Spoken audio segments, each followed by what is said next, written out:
Bonjour à tous, bienvenue sur Kyosho Motors. Aujourd'hui, je vais vous présenter une nouvelle vidéo où je vous fais découvrir la toute nouvelle Mini Z MR03.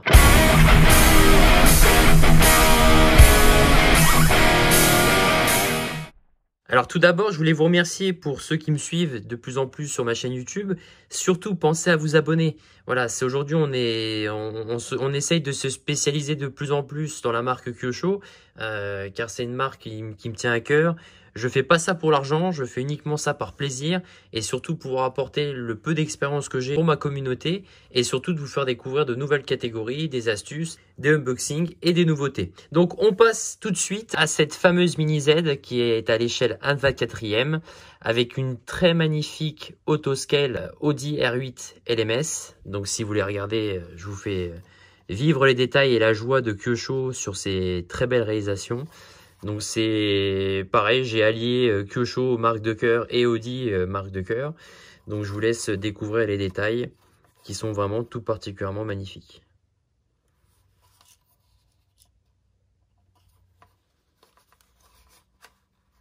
Donc on va retirer du coup la carrosserie, donc qui se retire facilement. Donc pour vous expliquer comment ça fonctionne, vous avez deux pattes de fixation qui est une à gauche et une à droite. Alors la petite astuce, il y en a une, c'est pour éviter que votre carrosserie se retire quand vous roulez. Parce que parfois, en fait, vous allez sûrement avoir la carrosserie qui va se retirer facilement. Donc, ce qu'il faut faire, vous prenez un riselant. Donc, vous mettez un riselant qui passe de ce côté-ci par-dessus la carrosserie. De l'autre côté aussi.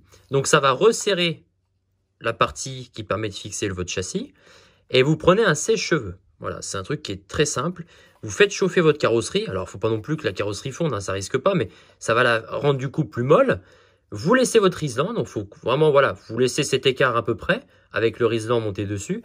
Vous faites en sorte que ça chauffe, vous laissez refroidir, et une fois que c'est bien refroidi, parce qu'il faut savoir que le plastique, ça déforme très facilement, mais peut très vite reprendre sa forme initiale, vous coupez le riselant. Et là, vous allez voir, vous allez avoir une carrosserie, j'ai fait exprès, hein, j'ai laissé tel quel, je ne l'ai pas fait. Vous allez avoir une carrosserie qui va être comme ceci, et après le riselant, vous l'aurez légèrement comme ceci. Donc, c'est-à-dire que vous allez avoir les fixations qui sont là et là, qui vont éviter de se déclipser quand vous êtes accroché sur le châssis. Donc voilà pour la première astuce, il y en aura d'autres qui vont suivre. Donc on va passer au châssis. Donc là vous avez une Mini Z MR03 Evo. Donc il y a eu plusieurs versions, il y a eu la MR02 à l'époque, avec les moteurs qui étaient à charbon, là on est passé sur du brushless. Donc c'était vraiment assez délicat parce que des fois vous avez des charbons qui collaient, qui fondaient, il y avait les FET de platine, donc c'est des petites puces graphiques qui sont sur la carte mère qui devaient supporter certains moteurs, qu'il fallait ressouder, refaire des ponts.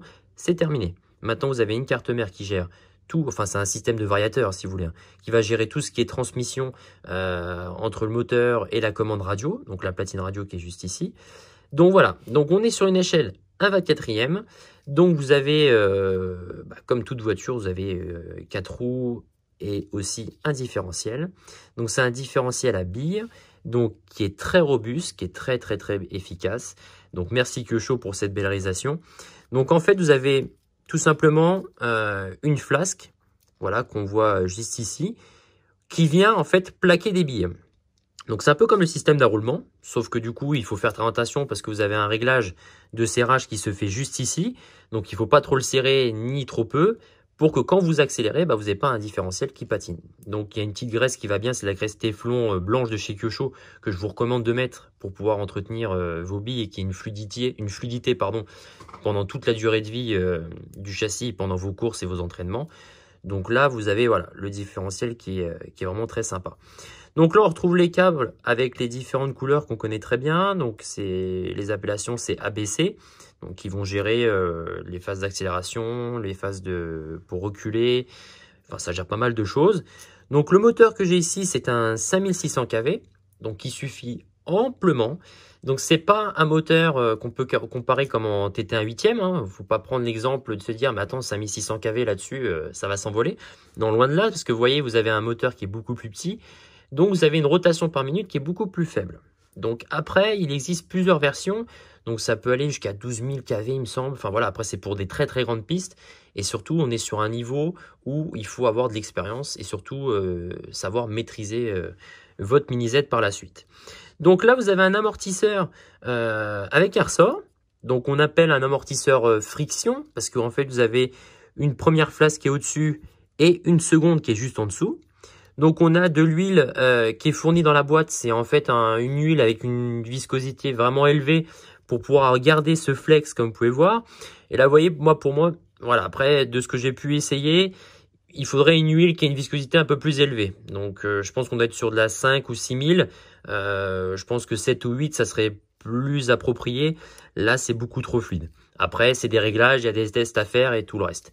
Donc après, sur le flex, vous avez un amortisseur qui va régler en fait selon comment vous tournez, s'il y a du grip ou pas du tout. Donc c'est ce qui va vraiment gérer votre châssis et votre comportement.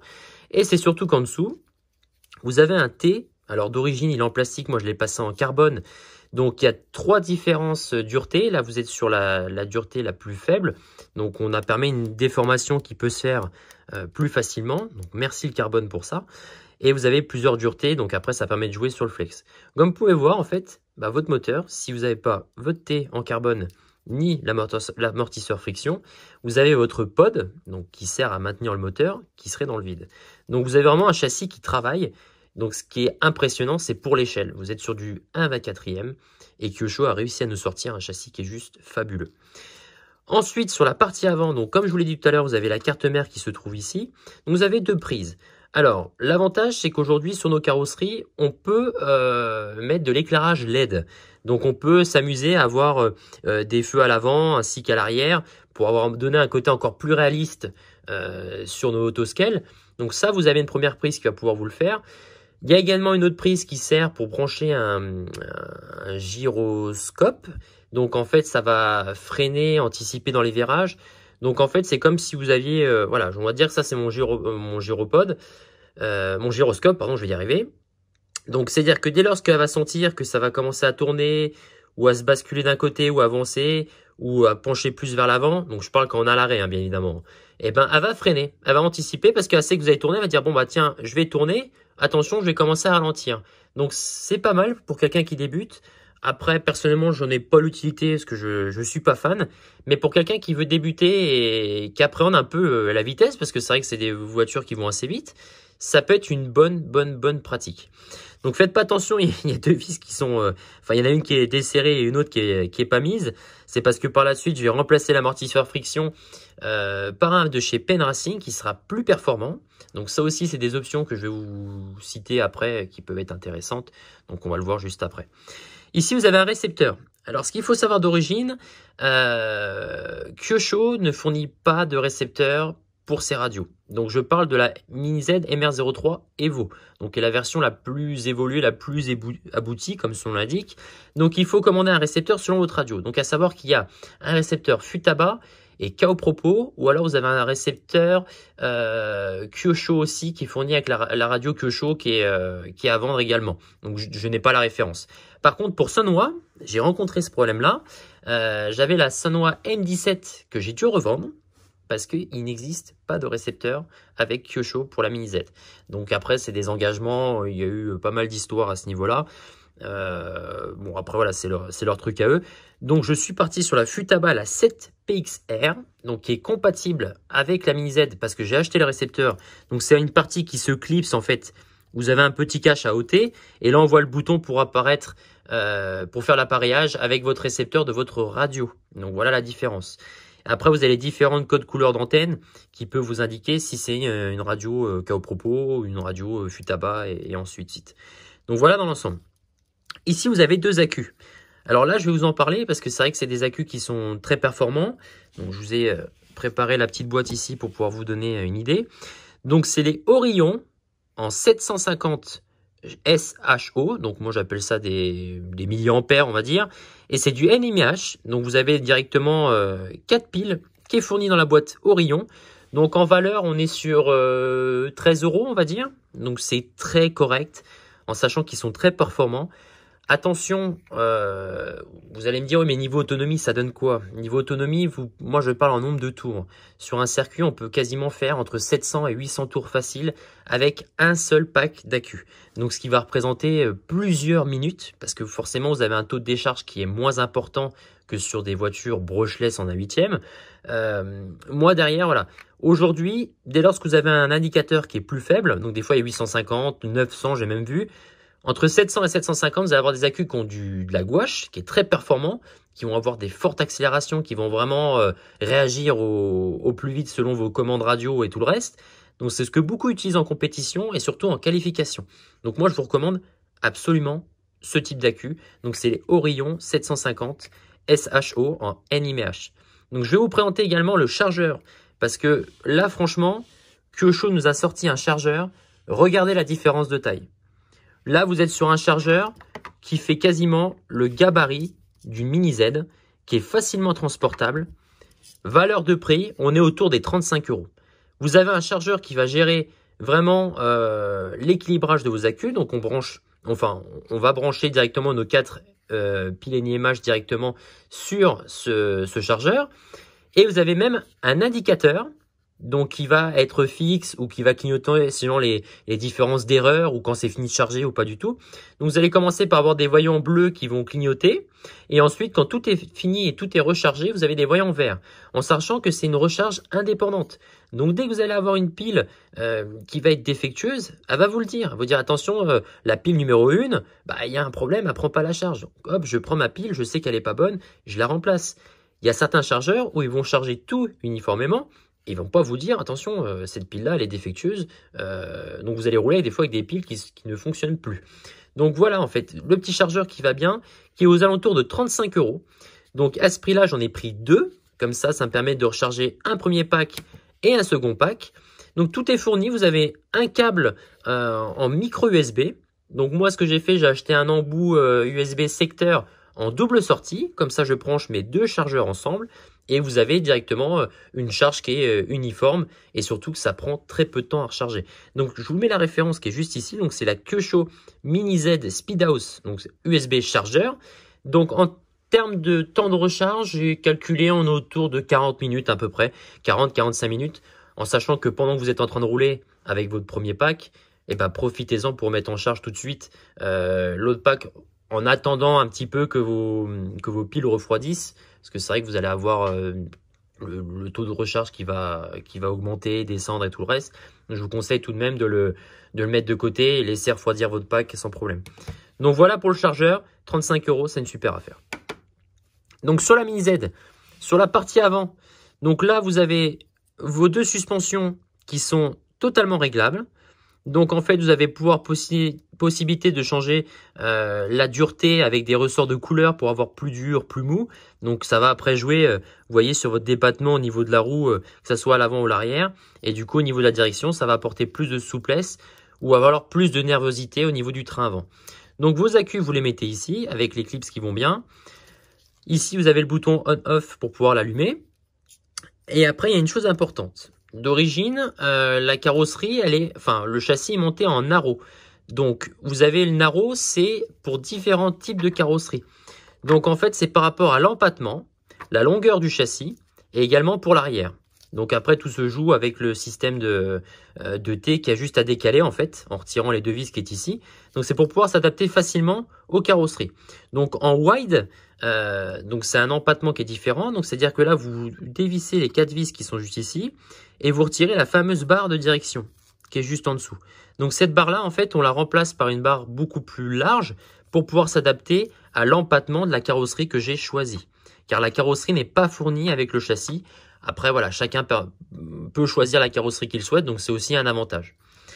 Après, au niveau budget, parce que c'est vrai que c'est important d'en parler, aujourd'hui, une Mini Z coûte environ 180-190 €. Ensuite, vous rajoutez un pack d'accu qui est à 13 €. Donc, on va dire qu'on n'est pas loin des 200 € à vrai dire. Vous avez un chargeur qui est à 30 €. Donc, 30 €, vous êtes à 220 à peu près, 230. Vous prenez une radio. Alors, vous pouvez prendre une radio Kyosho, vraiment celle qui est fournie, enfin celle que vous pouvez acheter, qui est vraiment très correcte, ou alors celle à manche qu'on connaît tous. Vous allez vous en sortir pour une centaine d'euros grand max. Donc pour 300 euros, à peu près, vous avez une Mini Z MR03 dernière génération avec le moteur de fourni. Il y aura juste par contre voilà, le récepteur à rajouter qui va être à peu près autour des 40 euros. Mais au niveau coût d'utilisation et entretien, regardez, vous avez des pneus qui sont juste ici. Je les ai recollés sur les jantes d'origine. Les pneus m'ont coûté environ, allez, je vais parler les 4 complets, ça sera plus simple. Je crois que je m'en sors pour 15 euros. Mes accus valent pour 13 euros. La carrosserie, j'ai eu un coup de cœur, j'en ai eu pour une cinquantaine d'euros. Le reste, niveau entretien, j'ai mes pneus à changer. Peut-être dans un an, j'aurai les accus à remplacer. Le chargeur, il va durer pendant toute la durée de vie de l'utilisation, j'espère bien. Après, il y a les garanties qui sont prévues derrière. Mes accus, je peux en avoir plusieurs, comme ça permet de faire un rodage et d'éviter d'utiliser toujours les mêmes accus. Et après, c'est que du plaisir. Donc, c'est-à-dire qu'aujourd'hui, niveau option, j'en parlais tout à l'heure, je vais changer l'amortisseur friction pour avoir un meilleur comportement, car je trouve que celui d'origine, alors c'est une critique, mais je préfère vous le dire ouvertement. Je ne suis pas sponsorisé, ni il n'y a pas de petit commercial derrière mes vidéos. Donc, je vais remplacer l'amortisseur par un amortisseur friction PN Racing, donc que vous verrez par la suite. Pareil, le pod pour plus tard, parce que ce qu'il faut savoir, c'est que l'amortisseur friction PN Racing n'est pas compatible avec celui de Kyosho, donc il faut passer sur un pod en aluminium. Donc, on va baisser le centre de gravité. Donc, vous aurez encore un châssis qui sera beaucoup plus performant. Le T-Carbone, c'est déjà une option, donc je n'ai pas besoin de le remplacer. Et ensuite, sur l'avant, je vais remplacer tout ce qui est au niveau fusée. Donc, les fusées que je vous rappelle qui se trouvent ici, donc à l'avant droit et à l'avant gauche. Et également la barre de direction. On va appeler ça une tringle de direction, ce sera plus simple. Donc, pourquoi je veux les remplacer? Parce que je veux les passer en aluminium. À savoir que le plastique, vous voyez, se déforme très facilement. Enfin, c'est quand même assez costaud, mais ça travaille beaucoup plus que l'aluminium. Donc, le fait de mettre une barre, une tringlerie de direction, pardon, ainsi que mes fusées, je vais apporter plus de rigidité et donc plus de précision. Donc, c'est des petites astuces qui vont permettre d'améliorer sans vraiment avoir quelque chose qui est hyper optionné. Donc, au niveau des options, vous avez plusieurs marques aujourd'hui qui commercialisent des options pour nos Mini Z. Donc, vous allez avoir PN Racing, qui est le plus connu de tous, qui est distribué par de nombreux distributeurs en France. Vous allez avoir Atomic, donc qui est un peu plus moins en vogue, mais qui est toujours présent et qui est toujours efficace par rapport à ce qu'ils ont sorti, car ils ont une bonne expérience aussi en Mini Z. Ils ont quasiment fait que ça. Après, ils ont fait de l'indizième. Ils ont fait beaucoup plus de catégories. Et vous allez avoir aussi Route 245. Donc, c'est Kyosho, en fait, qui est derrière tout ça. Donc, c'est les options Kyosho d'origine qui sont un petit peu plus chères que la moyenne, qui fonctionnent très bien. Mais je vais vous orienter un peu plus sur PN Racing. Par rapport à certains budgets, c'est le meilleur rapport qui a été pris, selon moi. Donc, voilà dans l'ensemble, sur Kyosho, la Mini Z. Après, vous avez différents championnats qui sont en cours. Vous allez avoir du Pro Stock, de l'Open. Donc, pour vous, ça parle chinois. Pro Stock, en fait, vous allez avoir un châssis que vous pouvez modifier au niveau des options règlement. Il ne faut pas dépasser un certain poids, donc je ne saurais pas vous dire exactement. Mais il faut surtout rester en AQ, en NMH. Vous ne pouvez pas mettre de lipo. Parce que ce qu'il faut savoir, c'est qu'on peut monter aussi des lipos sur la Mini Z, mais il faut remplacer le châssis et passer sur un châssis PN Racing. Donc, dès lors qu'on rentre dans ce genre de catégorie en lipo, on va rentrer en catégorie Open au niveau des championnats. Et là, par contre, on commence à rentrer sur vraiment des bijoux. Alors, c'est des coûts qui sont assez importants. Mais derrière, vous allez avoir une voiture qui est encore beaucoup plus performante que celle d'origine. Mais même si je vous rappelle, 2 boîtes, la voiture fonctionne. Aujourd'hui, vous n'avez pas besoin d'ajouter d'options. C'est vraiment que du pur plaisir pour pouvoir ajuster, améliorer, aller chercher des secondes autour. Mais concrètement, d'origine, la Mini Z MR03 Evo fonctionne parfaitement. Donc, la vidéo se termine. Je vous remercie infiniment pour votre fidélité et vos suivis au niveau de mes vidéos. Je vous invite surtout à vous abonner parce que c'est vraiment important pour moi d'avoir un retour de votre point de vue et de savoir ce que vous en pensez, d'avoir de plus en plus de vidéos. Alors, ce qu'il faut savoir, c'est qu'il va y avoir une vidéo sur un tout-terrain de chez Kyosho que j'adore particulièrement. Donc, qui va sortir très prochainement. Je vous restez abonnés surtout et n'hésitez pas à aller voir ma dernière vidéo qui va s'afficher juste après. Écoutez, je vous dis prenez soin de vous pour ce qui se passe en ce moment. Merci de nous faire vivre cette belle passion et rappelez-vous, faites-vous plaisir. Et je vous dis à très bientôt sur Kyosho Motors.